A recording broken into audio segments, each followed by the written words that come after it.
লজ্জার মাথা খাওয়া যে একটা কথা আছে, লজ্জা যদি একটা কোনো গাছ হয়, লজ্জাবতী গাছ, তৃণমূল পুরো লজ্জার মাথা না, মাথা থেকে পা পুরোটাই খেয়ে বসে আছে আমি মনে করি। এরপরেও 25% দেওয়া হবে না, এটাও আপনি লিখে রাখুন। এরপরেও কন্টেমের মামলা হবে এবং এই রকম করতে করতে ভোট বাক্স অবধি চলে যাবে। ডিএটা তাদের অধিকার, ডিএ তাদের দেওয়া উচিত, অনেক আগেই দেওয়া উচিত।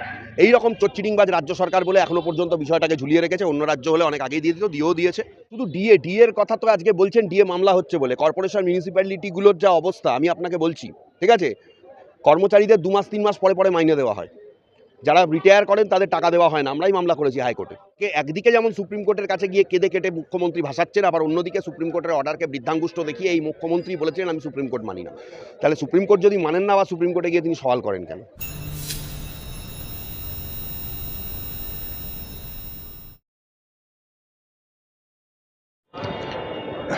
ডিএ মামলায় সরাসরি সুপ্রিম কোর্টে মুখ পুরল রাজ্যের। বড় ধাক্কা।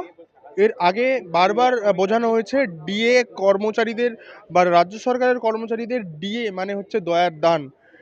এবার তার বিপরীতে গিয়ে সুপ্রিম কোর্ট সরাসরি স্পষ্ট করলেন ডিএ হচ্ছে সরকারি রাজ্য সরকারের কর্মচারীদের প্রাপ্য এবং ন্যায্য অধিকার, তা দিতে হবে এবং 25% এখনই দিতে হবে এবং ধাপে ধাপে বাকি 75%ও প্রাপ্য বা প্রাপকদেরকে উপযুক্তভাবেই ফিরিয়ে দিতে হবে।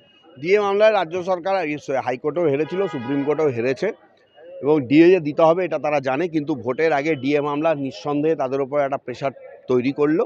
কিন্তু এত কিছুর পরেও মাস্টার প্ল্যানার যিনি রয়েছেন মমতা বন্দ্যোপাধ্যায়, ঠিক আছে, তার ব্রেন থেকে এমন কিছু বেরিয়ে আসবে, এমন তিনি, কারণ হচ্ছে যে তৃণমূল, একটা কথা আছে লজ্জার মাথা খাওয়া যে একটা কথা আছে, লজ্জা যদি একটা কোনো গাছ হয়, লজ্জাবতী গাছ, তৃণমূল পুরো লজ্জার মাথা না, মাথা থেকে পা পুরোটাই খেয়ে বসে আছে আমি মনে করি। এরপরেও 25% দেওয়া হবে না, এটাও আপনি লিখে রাখুন। এরপরেও কন্টেমের মামলা হবে এবং এই রকম করতে করতে ভোট বাক্স অবধি চলে যাবে।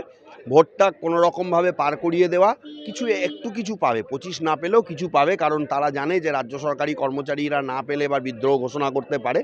সুতরাং রাজ্য সরকারের পক্ষে একটা চাপের সৃষ্টি হলো, ভালো হলো একদিক থেকে। তার কারণ হচ্ছে যে সুপ্রিম কোর্টও বুঝলো যে মুখ্যমন্ত্রী এসে যে কত মিথ্যা কথা বলেছেন চিফ জাস্টিসের সামনে দাঁড়িয়ে, অথচ তার সরকারই ডিএ দিচ্ছে না রাজ্য সরকারি কর্মচারীদের, এটাও সুপ্রিম কোর্ট হাড়ে হাড়ে উপলব্ধি করেছে এতদিন ধরে, আজকে আরও ভালোভাবে বুঝতে পারলো।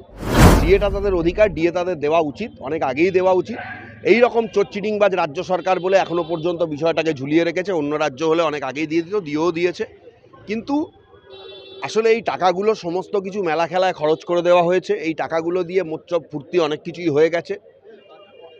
এবং শুধু ডিএর কথা তো আজকে বলছেন ডিএ মামলা হচ্ছে বলে। কর্পোরেশন মিউনিসিপ্যালিটিগুলোর যা অবস্থা আমি আপনাকে বলছি, ঠিক আছে, কর্মচারীদের 2 মাস 3 মাস পরে পরে মাইনে দেওয়া হয়, যারা রিটায়ার করেন তাদের টাকা দেওয়া হয় না। আমরাই মামলা করেছি হাইকোর্টে।